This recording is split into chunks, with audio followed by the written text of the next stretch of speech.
La situación en Palestina es insostenible. El ejército de Israel ha llegado a límites inimaginables. Pero lo más terrible es el silencio de Occidente, el cual llega a ser cómplice de las acciones de Israel. ¿Qué futuro le depara a todo este grupo? Aquí Al J y Víctor de Correa Lugo, médico y activista, nos cuenta todo. Los detalles a continuación.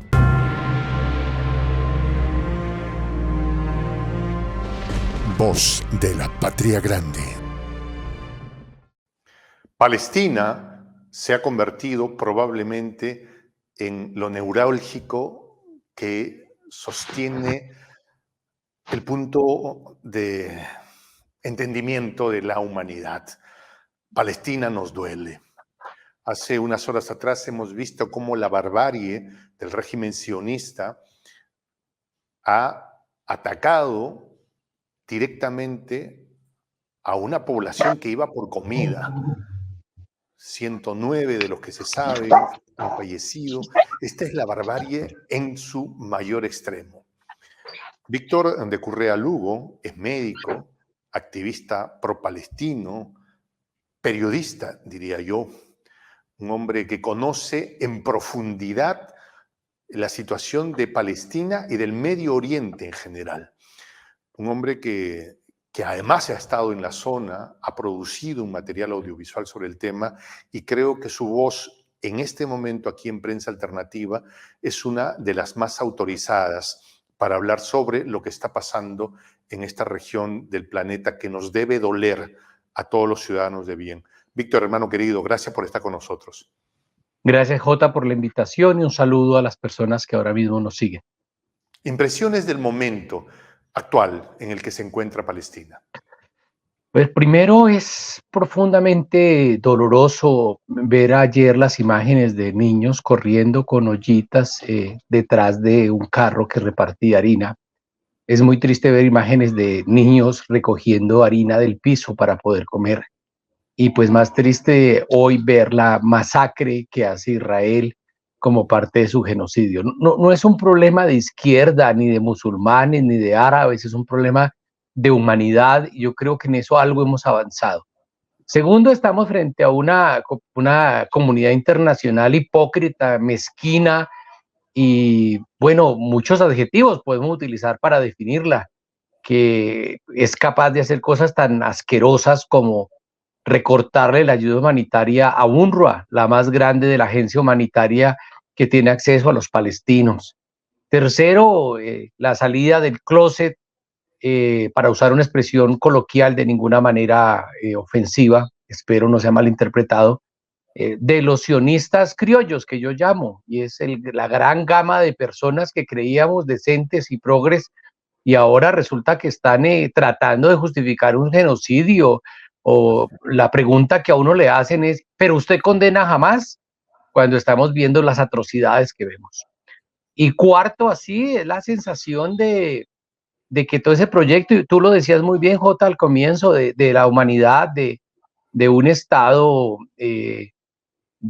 basado en el derecho, en la razón, en los principios, ha muerto. O sea, es vergonzoso que alguien trate ahora de defender los convenios de Ginebra o trate de defender el derecho de los refugiados. Es una crisis mundial donde la ONU ha fallecido, donde el derecho ha fallecido, donde el periodismo independiente está sacando la cara frente a unos canales oficiales que han fallecido, que han demostrado la muerte, por lo menos de ese periodismo, y frente a una academia que también ha fallecido jugando retruécanos, citándose mutuamente en su torre de cristal sin querer ver la realidad de lo que estamos viendo.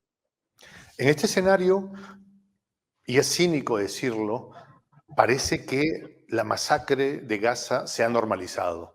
Nos escandalizamos los primeros días, fue terrible. Sin embargo, parece que algo ha pasado con nosotros. No sé si hemos hecho el síndrome de burnout, que ya tanta desgracia parece que solo es un titular. Hoy día 1000, mañana otros 1000, hoy día 109. Y es como que parece no pasar a nada. Mientras tanto, en el Consejo de Seguridad de las Naciones Unidas, la potencia del norte no se cansa de levantar la mano para bloquear cualquier intento de frenar la masacre en Gaza. Mira lo que tú dices, Jota. No estamos pidiendo que Israel cumpla con la resolución 181 que ya le daba a la mitad del territorio y se adueñó de mucho más. Ya no estamos pidiendo, en este momento, digo, porque no renunciamos a eso tampoco, el retorno de los millones de refugiados palestinos, como dice la resolución 194 de la ONU, ¿no? Ni siquiera estamos pidiendo el retiro de tropas, como lo pide la resistencia. Estamos pidiendo un simple cese al fuego, un simple cese al fuego. Estamos pidiendo eso y Estados Unidos se opone a que suceda. Estamos diciendo acaben con la carnicería de civiles y Estados Unidos se opone a que suceda. Pero no solamente tenemos eso, tenemos un suministro permanente de armas por parte de Israel, por parte de Estados Unidos a Israel. Tenemos un suministro de alimentos de varias de las monarquías árabes del Golfo. Están alimentando a Israel mientras el pueblo palestino está muriendo de hambre. Tenemos una doble moral de una comunidad internacional que se da golpes de pecho pero que no actúa. Por ejemplo, el gobierno de Turquía podría cerrar la llave del petróleo y pasa el 70% del petróleo que consume Israel, viene de Azerbaiyán, Irak y Turquía y pasa por Turquía y no se hace. Por eso, para mí, en lo personal, me conmueve una decisión reciente que tomó nuestro presidente Gustavo Petro de suspender la compra de armas a Israel. Son mensajes claros, tenemos que pasar de las palabras a la acción. Y no es un problema de antisemitismo, que es de lo que me han acusado, entre muchas otras cosas, durante muchas veces. Es un problema de humanidad, es un problema de humanidad, es un problema de imaginémonos, Jota, que estemos los dos tomándonos un café en Bruselas en 1944, mientras los campos nazis están a abarrotar y nosotros mirar para otro lado. Hoy no, eso no tiene ninguna presentación.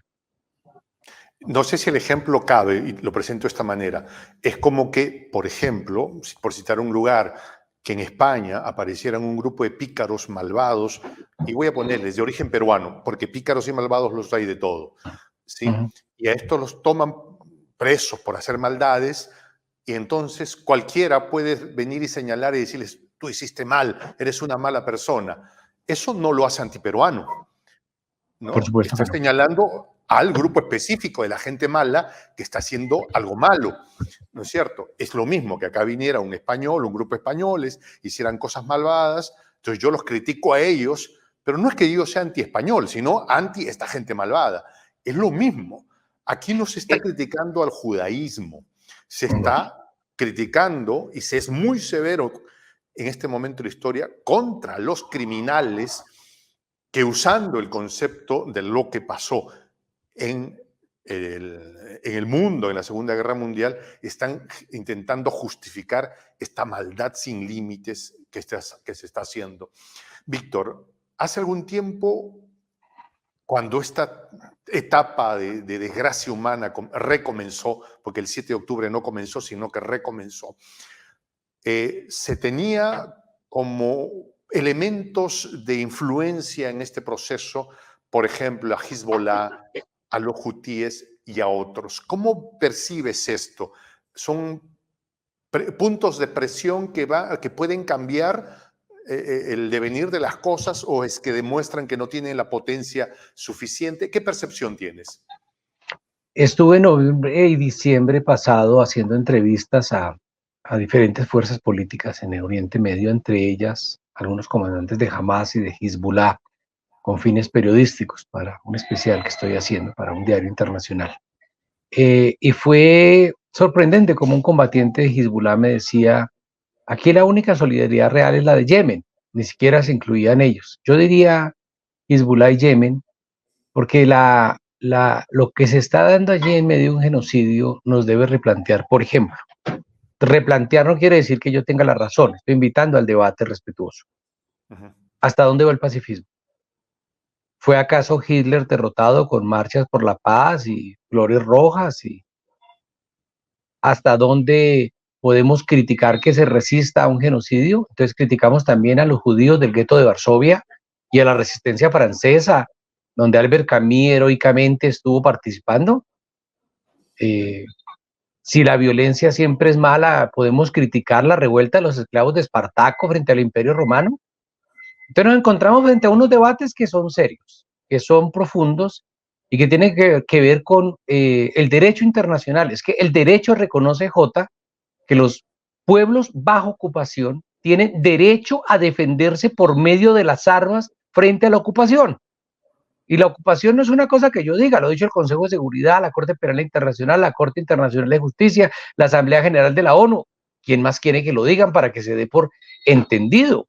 De frente a una ocupación hay unos grupos que se organizan y se arman y defienden. Y aquí nos quieren convencer de que todos son terroristas, de la misma manera que nos quieren hacer creer que todos los colombianos somos narcotraficantes, o que todos los musulmanes son árabes, o que todos los árabes son musulmanes, porque el simplismo de los medios de comunicación es absolutamente brutal. En ese orden de ideas, Hamas Yihad Islámico y el Frente Democrático Palestino y el Frente Popular Palestino están peleando en Gaza. Hay otros frentes de guerra que son claramente el de Hezbollah, que no ha entrado de lleno a la guerra. A pesar de no haber entrado de lleno a la guerra, dicen ellos, reconocen haber hecho más de 1.038 ataques a Israel. Uno de ellos ha sido, hace un par de días, botaron 60 misiles sobre una base militar israelí. Es decir, estamos frente a un actor que no ha desplegado, no estoy exagerando, yo no creo que ni el 5% de su capacidad militar. Hay algunas voces dentro de Israel que dicen, hagamos la guerra contra Hezbollah. Hay una encuesta que está circulando, más de 73% de la población diciendo, estamos de acuerdo con atacar a Hezbollah. Pero a ver, Hezbollah ya en el 2006 tuvo una guerra con Israel donde salieron por lo menos en empate. 2, Hezbollah aprendió de esa guerra, y 3, Hezbollah estuvo peleando en Siria donde aprendió a hacer la guerra. Es decir, creer que Hezbollah es un enemigo menor es no tener ni idea de Oriente Medio. Y los yemeníes han demostrado con su control sobre el Mar Rojo que están afectando la navegación, pero no de todo el mundo. A ver, seamos claros, los barcos chinos entran y salen sin ningún problema. Lo que dicen es que ellos no van a permitir la circulación de barcos que vayan con dirección o que vengan de Israel, y eso es una cosa absolutamente diferente. Ahí podemos tener todos los debates que ustedes quieran, pero yo creo que también hay un debate incluso ético, incluso hasta qué punto se puede o no se puede hacer algo, o permanecemos quietos haciendo algo. También de eso, pues tenemos un gran movimiento latinoamericano que se ha volcado a las calles, millones de personas en marchas en Inglaterra, a pesar de que la primera ministra pidió identificar que ondear una bandera palestina es un crimen de odio. Marchas prohibidas en Italia y en Alemania y se están dando, en Francia también se están dando. Entonces hay un mundo que se está moviendo, hay un mundo árabe que está con los palestinos claramente, pero hay unas monarquías árabes que están de alguna manera con el sionismo, y como decía anoche en un evento pro-palestino que hicimos en Colombia, acuérdense cuando Dante decía en la Divina Comedia que hay un lugar especial, el más oscuro del infierno, para los tibios en épocas de crisis. Esto que dices es importante porque en lo que conocemos como el Medio Oriente, o lo que desde Occidente se ha etiquetado como Medio Oriente, tenemos una fractura, me da la impresión. El pueblo está con los palestinos.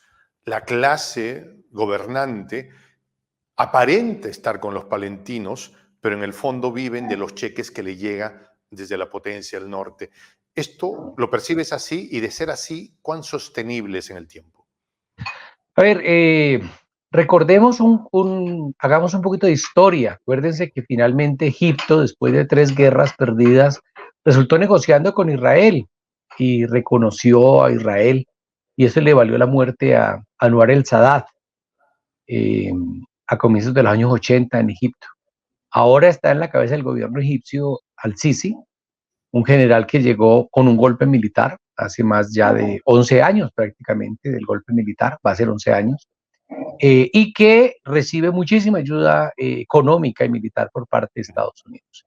Por un lado, al-Sisi ha salido a criticar de manera radical lo que ha sucedido con los palestinos, pero por el otro lado hay ciertas dudas sobre posturas colaboracionistas. Por ejemplo, si la frontera sur de Gaza, que se conoce como el cordón de Filadelfia o la ruta de Filadelfia, si eso hace frontera con Egipto, ¿por qué Egipto no abre eso para favorecer la ayuda humanitaria? Es una buena pregunta. ¿Por qué se le está botando Egipto y Jordania, le están botando comida como el que alimenta perros desde el aire, pero no fuerzan nada para imponer un corredor humanitario que alivie a los civiles en Gaza. Ese método a lo africano, decíamos en las ONGs humanitarias, es reprochable, es bastante discutible. Habría que preguntarse, por ejemplo, la postura real de Turquía en los hechos. Habría que preguntarse cuáles son las monarquías del Golfo que están alimentando a Israel. Habría que preguntarse si el gobierno jordano es colaboracionista o no. Entonces, estamos frente a un panorama donde hay tensiones dentro del Oriente Medio, porque esas monarquías y esos gobiernos también temen que sus pueblos en las calles les están demandando una postura diferente. El primer damnificado frente a esta hipócrita forma de hacer política parece que es el señor Joe Biden, a quien parece que sus electores le han dado un jalón de orejas en el último colegio electoral, donde sus electores, que él esperaba recabar a favor suyo, han votado como no estoy tan de acuerdo contigo, y que es probable le pase factura en el proceso electoral de noviembre. ¿Es posible que esto afecte a Biden y que por metástasis irradie a los otros puntos del poder occidental? Lo primero es que no hay que hacer grandes diferencias en la política exterior de los demócratas y los republicanos. Nos han hecho creer que, como dice una vieja caricatura, van dos afganos caminando y uno le pregunta al otro, ¿tú prefieres que te bombardeen los demócratas o los republicanos? Y el segundo contesta, hombre, nos bombardean por igual, lo que pasa es que a los demócratas les da un poquito de vergüenza, pero eso no es mentira. Eso además es, aparte de que es un chiste negro con perdón en el lenguaje coloquial, que no se me malinterprete, es la percepción real de lo que sucede.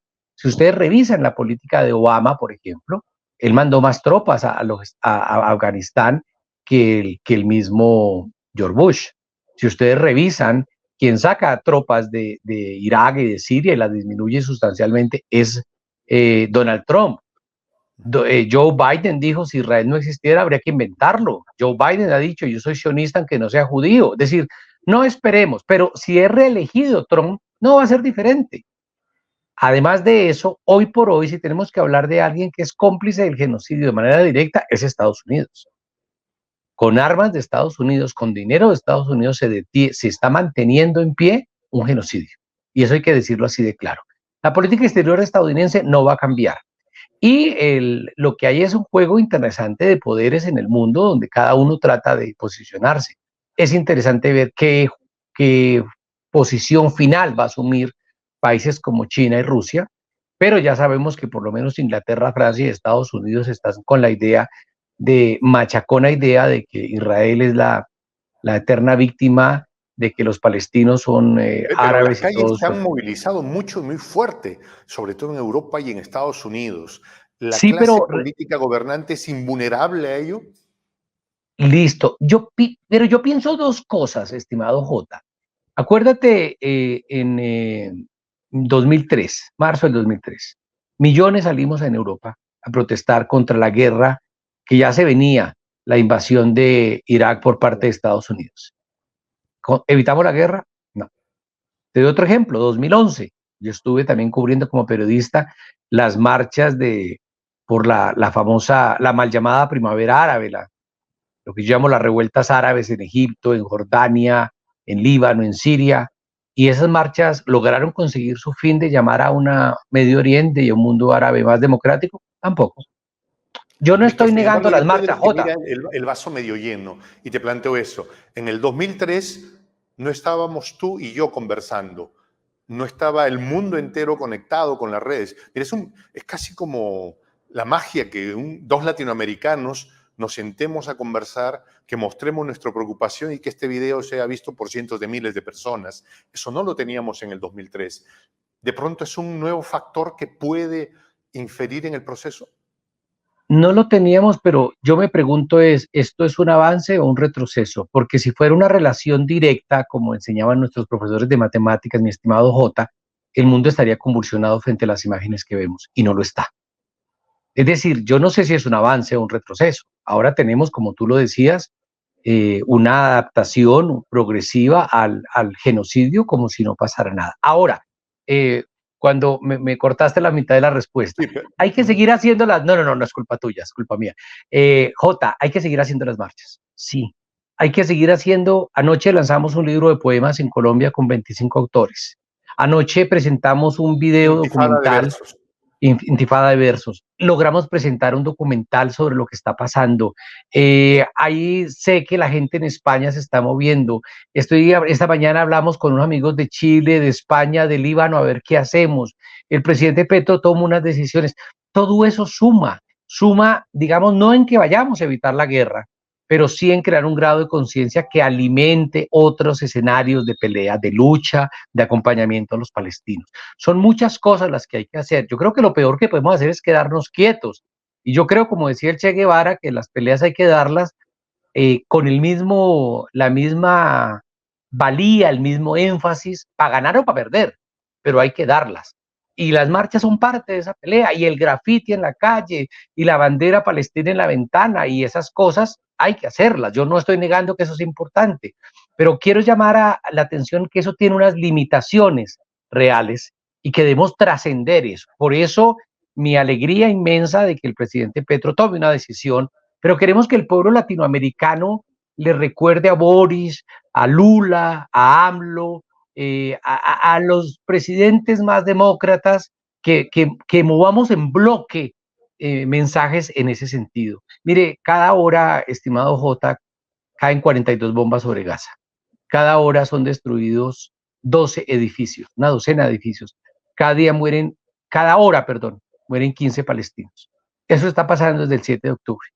La pregunta es, ¿dónde estamos nosotros? Por eso toca hacer alguna cosa. Y a ver, lo digo con total respeto. Anoche lo decíamos en el evento de Palestina, eso asimilando la voz de otro poeta que decía que finalmente la poesía sirve como sirve una rosa puesta en el riel para descargar un tren. La poesía es posible que no sirva para nada, lo decían anoche los poetas. Es posible que este video, yo no sé para qué nos sirva, Jota, pero hay que hacerlo porque es la convicción. Por eso las personas que nos están oyendo las invitamos a que asuman una postura pública. Esta es nuestra prioridad. Lo que está en juego son los principios de humanidad. Lo que está en juego es la ayuda humanitaria, el derecho internacional, la ONU, el periodismo, la academia. Lo que está en juego es eso que nos considera humanos y que nos hace, hermanos, prójimos, dirían los católicos. Eso es lo que está en juego. En este escenario tenemos a un Lula que, desde la posición que tiene de ser una de las economías más importantes de Latinoamérica, ha puesto una posición muy dura frente al Estado a los sionistas de Israel. Pero también han habido movilizaciones convocadas por estos grupos ultraconservadores allá mismo en Brasil. Lo mismo en Colombia, ¿no? El presidente Petro, con la valentía que lo caracteriza, ha manifestado lo que es. Esto es un genocidio, ha dicho. Pero tenemos revistas como, me parece, Proceso u otras, y otros medios de comunicación que golpean y tratan de imponer una narrativa de manera abusiva. ¿Cómo percibes ese proceso en Latinoamérica respecto a los mandatarios? Hay que acordarnos que uno de los primeros presidentes latinoamericanos que rompe relaciones diplomáticas con el Estado sionista de Israel es Hugo Chávez, por ejemplo, o la Cuba, sí, tan siempre del lado de la historia apoyando la causa palestina. ¿Qué impresión tienes de cómo se presenta Latinoamérica y el Caribe, la amada patria grande, frente a este proceso? Cuando Hugo Chávez rechazó prácticas genocidas como las de hoy, con menor intensidad, pero en el mismo sentido, yo recuerdo los carteles con la cara de Hugo Chávez en Oriente Medio. Ahora poco, visitando campos de refugiados en noviembre, de refugiados palestinos, me decían, Shukran Yasila, Víctor, Mabruk Colombia, Mabruk Petro, felicitaciones Petro, Shukran Yasila, muchas gracias, en el sentido de que se sienten menos solos. Hoy hablé con una amiga que vivía en Beirut y me decía, Petro es más árabe que los árabes. Y eso me conmueve mucho porque digamos que de alguna manera yo hago parte de ese proyecto político que buscamos solidarizarnos con Palestina desde Colombia. Ahora, no es fácil. No es fácil. A un muy amigo mío a quien le mandaré este video, vive en Argentina, un hombre crítico, un hombre muy inteligente, me decía, pero eso no es suficiente. Yo le decía, sí, yo sé que no es suficiente, pero conseguir algunas cosas en medio de esta leonera de derecha, de extrema derecha, en medio de unos medios de comunicación fascistas, captados y cooptados por el sionismo, propiedad de judíos sionistas declarados, dirigidos por judíos sionistas declarados, pues es que es muy difícil. Eso es, en Colombia decimos, pelea de burro con tigre, pelea de tigre con burro amarrado. No sé si se entienda la figura, J, Sí, sí, pero es eso, ¿no? Es muy complicado dar esa pelea. Sin embargo, se está dando y se ha crecido. Por ejemplo, en Colombia ya hay un gran sector de la sociedad que entiende que el antisionismo es una cosa y el antisemitismo es otra. Hay mucha gente que ahora entiende lo que significa la palabra ocupación, mucha gente entiende lo que significa la palabra limpieza étnica, apartheid, genocidio. Eso es un pequeño avance y esa es la base social sobre la cual también se puede brindar un apoyo a la decisión del presidente Petro. Yo creo que es urgente. Presidentes como Boris, como Lula, como AMLO, como Petro, coordinen acciones como bloque latinoamericano. Es un momento de unidad latinoamericana que se impone y eso no podemos dejarlo pasar. Y lo otro es que en el término de las acciones concretas, yo recuerdo cuando los compañeros de izquierda solían decir hace muchas décadas, decir también es un hacer. Hombre, no nos digamos mentiras, hombre, decir es un decir, punto, hacer es otra cosa. Y yo creo que a veces tenemos que ir más allá del decir, tenemos que llegar al hacer. Por ejemplo, las acciones de boicot contra las empresas que apoyan a Israel. Yo sé que Hewlett Packard no se va a quebrar porque yo deje de comprar un computador de ellos, pero no lo voy a hacer. Y así tantas empresas están apoyando el genocidio. Ok. China, el nuevo gran jugador en la geopolítica mundial, a través de su canciller o el ministro de Relaciones Exteriores, Wang Yi, ha dicho: un pueblo en ocupación, como tú lo mencionaste, tiene derecho a la resistencia. China suele ser muy prudente, pero una declaración del canciller chino al respecto define un nuevo escenario. China tiene muy y gruesos negocios con Israel, pero que el canciller salga a decir algo de esa dimensión supone un reacomodo, o ¿qué percibes ahí? J, hay 4 países que han salido a decir explícitamente que no consideran a Hamas y a los demás grupos de la resistencia, porque no es solo Hamas, un grupo terrorista. Lo hizo Argelia, sabemos los vínculos que tiene Argelia con la causa palestina históricamente. Lo hizo Turquía, alguien me podría decir que es oportunismo de Erdogan, pero bueno, o de Argelia, pero lo hizo China, con todo lo que eso implica, y lo hizo Noruega. Pues que me digan a mí que es que los noruegos son antisemitas, queda muy difícil como argumento. Es decir, es necesario distinguir lo que es el terrorismo y lo que es la resistencia. Segundo, yo suelo decirle cuando llego a un punto muerto, J, de esos donde uno está discutiendo en una mesa y le dicen sobre eso, yo les digo, mire, si tanto creen conocer Oriente Medio, cojan un avión y vayan para allá. Vean el muro infame que construye Israel encerrando a los palestinos. Vean los 132 periodistas palestinos asesinados por Israel. Vean los 152 trabajadores de la UNRWA de Naciones Unidas asesinados por Israel. Han muerto más trabajadores de la ONU en la guerra en este genocidio que en cualquier otra guerra. Han asesinado más periodistas que en toda la Segunda Guerra Mundial. Han excavado por lo menos 16 cementerios con retroexcavadoras sacando los cuerpos de los palestinos. O sea, esto que está pasando es absolutamente brutal.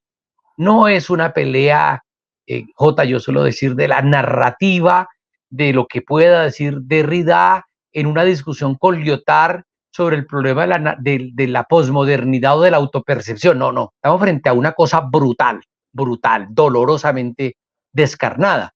Entonces, frente a eso, la postura de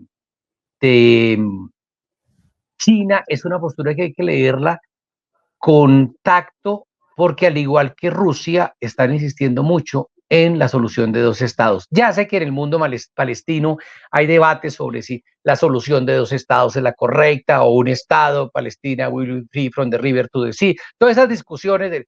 Pero a ver, hemos conseguido, Israel se pegó un tiro en un pie, ha colocado la urgencia del reconocimiento de un estado palestino en la agenda pública.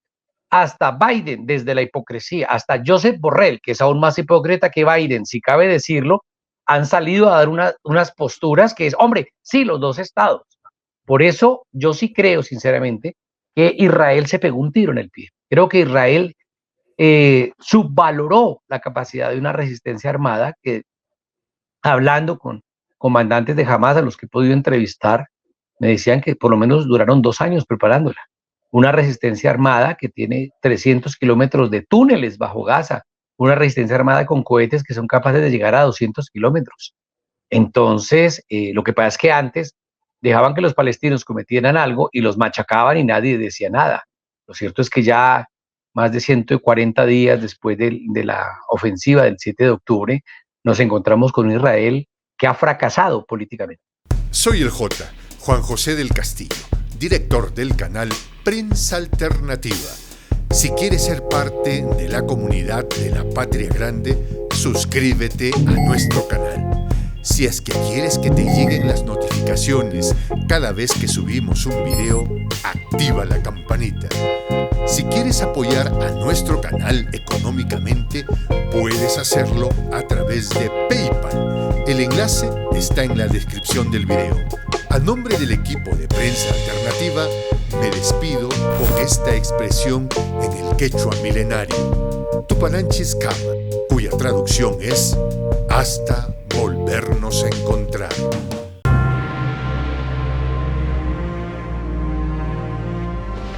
Voz de la Patria Grande.